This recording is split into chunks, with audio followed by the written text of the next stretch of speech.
Hello guys,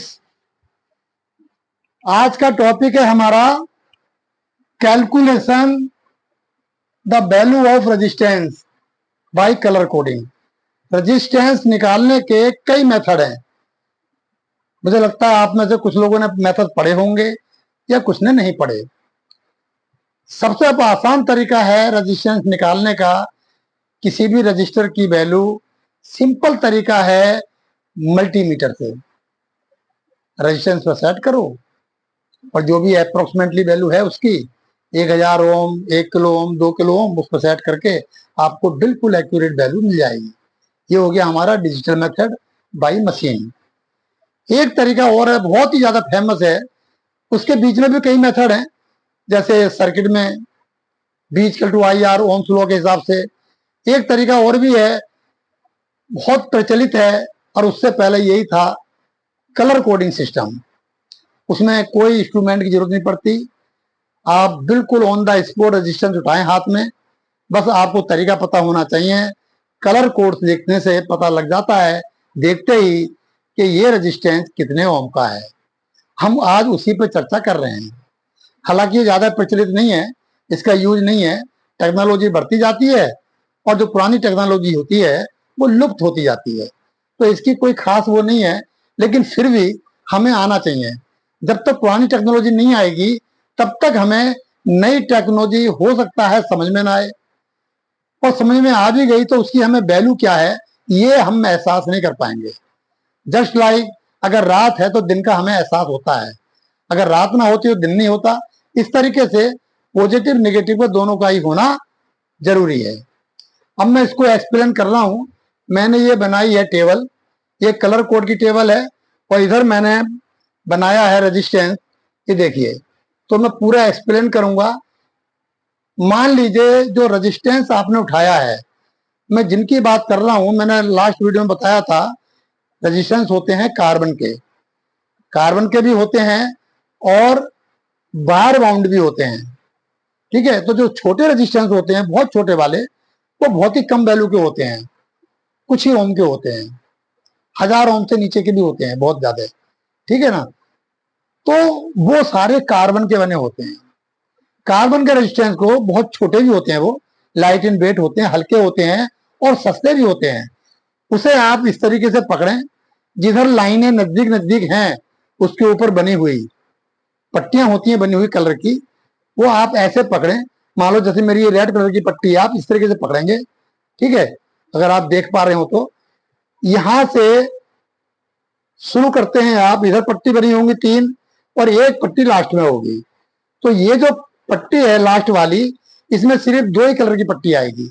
या तो 2 colour होंगे, गोल्ड और सिल्वर, या फिर कलर कोई होगा ही नहीं। मैं शुरू यहीं से करता हूं। ठीक है, अभी आप देखिए 2 कलर है, गोल्ड सिल्वर, और ये नो कलर। अगर गोल्ड है तो उस रेजिस्टेंस की जो टॉलरेंस है 5% होगी, और अगर सिल्वर है तो उसकी जो टॉलरेंस है ±10%।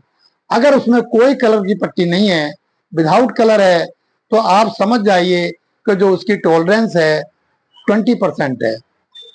अब आप कह रहे होंगे, हो सकता है, मैं ये नहीं कह रहा सब बच्चों को पता नहीं है, लेकिन मैं मान के चलता हूं कि भाई मैं चलता हूं लेके 0 से। अब कुछ बच्चे ऐसे होंगे कि जिन्हें तो ये नहीं पता टॉलरेंस क्या पढ़ा रहे हैं सर।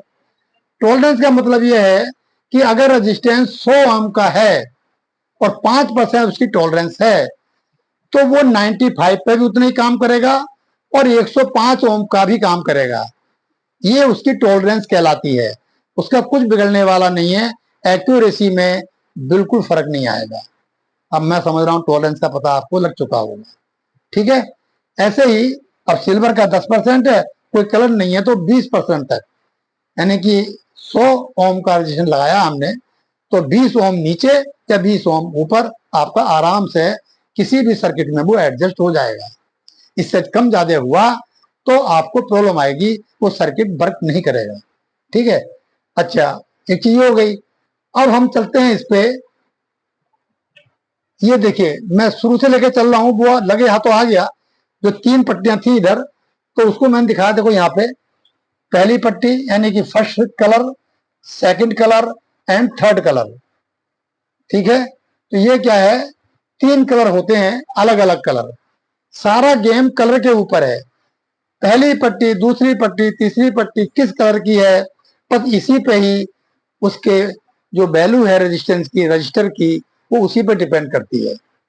ठीक है, ये फर्स्ट कलर, सेकंड कलर और थर्ड कलर। अच्छा, इसमें कुछ अल्फाबेट होते हैं, अल्फाबेटों का हमें अल्फाबेट के हिसाब से ही, जैसे ब्लैक कलर है तो ब्लैक कलर का जो कोड नंबर है वो है हमारा 0।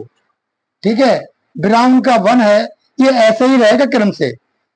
अगर थोड़ा भी इसमें ऊपर नीचे हो गया तो आपका सारा फार्मूला, सारी नॉलेज बेकार हो जाएगी। अगर ब्लैक 0 है तो ऊपर वाला ब्लैक है भी, फिर नीचे वाला ब्राउन है, फिर रेड, यही सीक्वेंस रहेगा। अगर सीक्वेंस आपकी चेंज हो गई तो आपका जो वैल्यू निकलने वाली है वो बिल्कुल गलत निकलेगी। ठीक है, तो 0, 1, 2, 3, 4। अब मैं आपको बता दूं इसका याद करने का तरीका, और ये है हमारा मल्टीपल। इससे हम उसे मल्टीप्लाई करेंगे जो इससे वैल्यू निकल के आती है। ठीक है, अब मल्टीप्लाई कैसे करेंगे, ये देखो मैं लिख रखा हुआ है 10 टू द पावर 0, क्योंकि इसका कलर कोड क्या है, 0 है। इसका कलर कोड 1 है, 10 टू द पावर 1। इस तरीके से 10 टू द पावर 9 तक है। अब हम जो ये अल्फाबेट है, सारा गेम इसी में, हम इन्हें याद कैसे करें। तो बेटा मैंने याद करने का तरीका निकाला है, मेरा खुद का अपना तरीका है, कहीं से मैंने नकल भी मारी है, ऐसी बात नहीं है। लेकिन जो मैंने नकल मारी है, हमारे टीचर ने कहीं बताया था, वो मुझे याद भी नहीं है ढंग से। बस सिर्फ इतना पता था, बीबी रोई करके पता था, उसके आगे मुझे पता नहीं था। उसके आगे फिर मैंने खुद डेवलप किया है, और ऐसा किया है जो आपको याद रहेगा। देखिए, पहले के शुरू के 2 अल्फाबेट हैं, बीबी, बीबी रोए, आर ओ भाई। ठीक है, उसके लास्ट में जी है। एक सेंटेंस बन जाता है मेरा, बीबी रोए जी बट वेरी गुड वाइफ, यानी कि बीबी रोए लेकिन वेरी गुड वाइफ, वाइफ अच्छी है। तो मेरे ख्याल से ये लाइन आपको याद करनी पड़ेगी, बीबी रोए जी बट वेरी गुड वाइफ। इसमें हमारे 10 अल्फाबेट छुपे हुए हैं। इससे बढ़िया तरीका याद करने का नहीं होगा, वरना आप करते रहो बीबी आर ओ भाई, नहीं हो पाते याद। अब बीबी रोए जी बट वेरी गुड वाइफ, अब ये देखिए, बी मैंने यहां लिखे हैं alphabet, B B R O Y G B V G W. हमने क्या है इसमें अल्फाबेट नंबर लिए हैं, या पहला अक्षर हमने कैपिटल में लिखा हुआ, देख रहे हैं आप, सारे कैपिटल में है।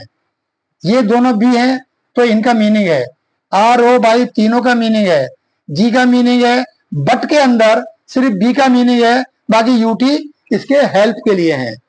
ठीक है, बैरी में सिर्फ वी का मतलब है, ई आर वाई का कोई मतलब नहीं है, वो आपको याद करने का तरीका है। गुड में सिर्फ जी का मीनिंग है, बाकी डबल ओ डी का नहीं है।